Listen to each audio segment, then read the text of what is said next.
What a week. Anyways, all things aside that have happened in the last week that are really not anything much of an importance, just waiting to carry on with my work. Maybe, the first step before anything is actually purchased or built would be to educate. Nothing's getting done until there's like a general consensus of people that agree with this point of view and feel as passionately about it as I do. That's how this works. I can go running up and down the streets, ranting and raving, screaming at the top of my lungs, and hooting and hollering. It doesn't matter. Like, that's not what rational human beings do. And put it out there, and it'll gravitate. It takes time. It'll take time, and all these things will happen. But once you see what I see, I don't see anything disproving it right now. But I'm not trying to talk about that right now. I'm trying to keep it short and talk about rearranging my records because, I bought my buddy's collection from work, and it's basically doubling my collection. And what that made me realize is that the physical space and sheer weight and volume of these vinyl are going to need a home, and I don't really have that right now. So I'm going to build a double-decker couch. So I saw fit to do that. So I moved what was there. So that'll be the double-decker couch. Because that idea is the worst. And it has to be, actually realized. So it's pretty cool. I sit here. And then I got, it's where fridges belong. In closets. So, my closet will be up there. I need to get a new rod. Because that one's not long enough to, I got stuff to do. I finally figured out what's going on. So, these milk crates here, okay, when you cut one side off of them, because, they're cracked. But you can do this to them. Cut the top off and they work. And then you have your divider. So, this one, the whole thing moves. And it's horrible. You don't want that. You need this. So these two will be converted to be put there, but at the same time I was looking at it and I'm like, okay, the couch is there. So there's four of them. Four of them to line the edge of the bed, which will be the ledge that prevents me from falling off, which is cool. 2:30, so I got about 2:30 left. I want to talk about one more thing. So, my house, and I'm busy, I work a lot, and then I close, and I'm tired, and I'm trying to keep my house and life all up to snuff and whatnot. But, for the first time, I'm watching, what am I watching right now? I'm watching, come on, it's the guy that looks like me, James McAvoy. It's the, Split, so I'm watching this. And the first 20 minutes, I had to shut it off. I had to shut it off. Because there's enough here for me to make 2 videos. Thank you, M. Night Shyamalan and James McAvoy. Thanks. But now I have less time to talk about Baby Yoda. But Baby Yoda is basically, to me, a jade plant. There, this is Baby Yoda. Look, and when I got this jade plant, from my buddy when he left, there's a whole bunch of little Baby Yodas happening because they're growing, because they're happy, because it's south facing, and they're getting what they need for the first time. And we just trimmed it before because it was looking sad, and now they're all Baby Yodaing. But Baby Yoda, how I think the synchronicities of life are funny to Kevin. You kind of put yourself in the position of every character in every show, but not only every main character. It's every character in the series. You can see yourself with some derivative view from a certain point of view. My name is actually Yoda. For the first 3 days of my life, my name was Yoda. I have a hospital bracelet that simply says Yoda. Now I can show you Yoda on the Matrix around the Armageddon Diamond right now, but I don't have time. I was so ugly that no one was notified to come see because, I was red-haired and wrinkly that looked like Yoda. But I watched the Baby Yoda clips and oh my god, the thing I want to get to about that is, I think the bounty hunter dude, whatever his name is, hands him a little cellular energy device, in Men in Black. And I watched it in, 144p, so I don't really see the detail, but it looked like a little tiny Men in Black cellular energy device that, the cat was wearing. And then Yoda really likes that, because it's a Earth. It's a contained black hole, so he gets handed a contained black hole, and little Baby Yoda's really happy about that. Anyways, listen to Baby Yoda, okay? Go buy a jade plant, maybe. Go watch Rambo, because there's a jade scene.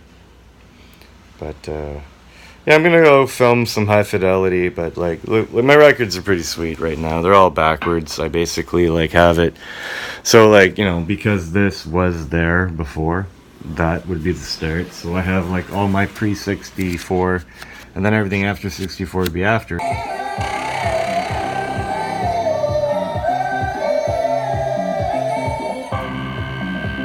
So then I go, you know, it's 68. And then when you were sitting here, you'd be like looking down and you'd see like 69. And look at all these like 70, 71, 72, 73, 70. Like they're all a good chunk. The 70s have a lot.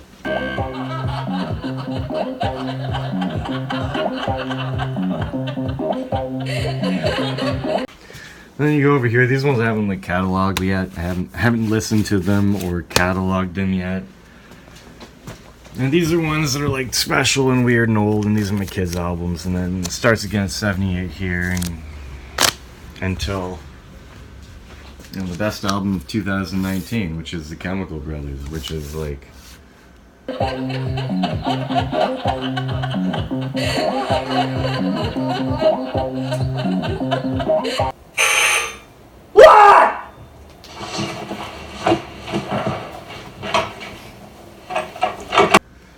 you know, no geography.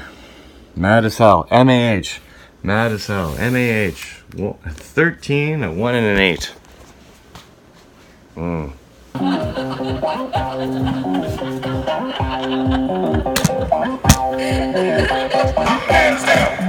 Hey Dick, come on in. What is it? Oh, well, we're going to Lounge Acts, and I was just wondering if you wanted to come.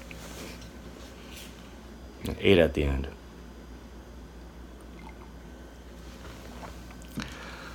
13, a 1, and an 8. Well, if that 8's just a circled 7, then it's a 1 and a 7. So you have a 13, 1, and a 1 and a 7, and that's 1 of 1 and a 7 of 13.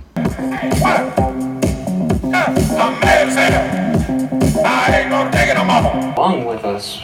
Whoa. Marie DeSalle's playing. You remember I told you about her today? So MAH, or Mad as Hell, from the Chemical Brothers, released in 2019, which is an album of samples from like way long ago. Like Mad as Hell is from the movie The Network, when the guy was like, I'm mad. He was threatening to commit suicide to get like cable ratings, and then he made everyone go to the window and yell, I'm mad as hell, I ain't gonna take it no more. But it's a sample in the song. But no one knows this, because you guys don't know shit. I'm mad as hell. I'm mad as hell. I ain't gonna take it no more. I like her. She's kind of Sheryl Crow-ish, crossed with a post-Partridge Family, pre-LA Law, Susan Day kind of thing. Anyways, I don't think I'm gonna take the High Fidelity movie. I'm tired. I'm mad as hell. I'm mad as hell. I ain't gonna take it no more. But, you know, black. Yeah. So, I just want to know if you wanted to come along. I don't want to do it and then record it, because he's going through his records and reorganizing them in a different way. I do chronological, man. Everything has a year. Everything was created in a year. I ain't gonna take it no more. I ain't gonna take it no more. I ain't gonna take it no more. I ain't gonna take it no more. But I guess it looks as if you're reorganizing your records. Yeah. What is this, chronological? One more thing. I'm going to end on this. This is a neat one. So, 1976. You know, like, let's say that that's an interesting one. You know, let's assume this. So, we go over here to 1976, and on the seam, okay, I have MRS 505, MRS 505. Okay, it's Dreamboat Annie. The reason I have one in 1975 is because this one says 1975 Mushroom Records. And that's my 1976 splitter, but anyway, it's freaking hot. I ain't gonna take it no more. I ain't gonna take it no more. I ain't gonna take it no more. I ain't gonna take it no more. No. Not alphabetical. Nope. What? But this one clearly has a different thing. And the year is MCMLXXVI.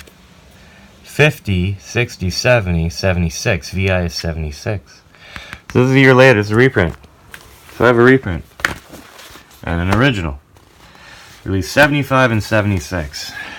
So I put it on the seam. You know, heart should be on the seam. You know, heart, you're 1 of 7 of 13 of 100, 10 of 1, 21, 43, 76, 75, 75, plus 0, maybe X'd with the 0.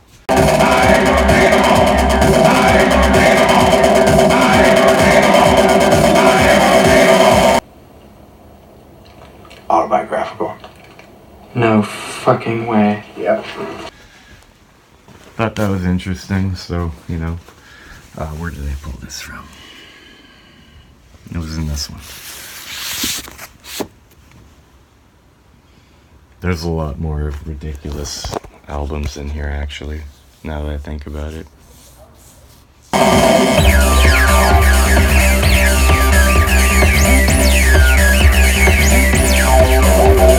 can tell you how I got from Deep Purple to Howlin' Wolf in just 25 moves. And These are the albums I haven't gone through yet. Literally, I picked up these today. Because Funk 49. 49 is the 7x7 within the 9x9.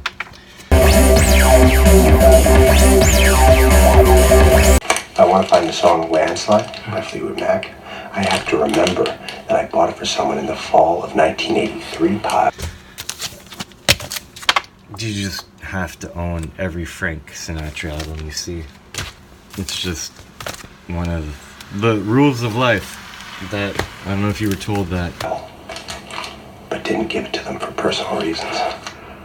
Oh yeah, Tears for Fears. This one's got Shout, but sowing in the seeds of love, the seeds of love. That sounds... Comforting. Yes. It is.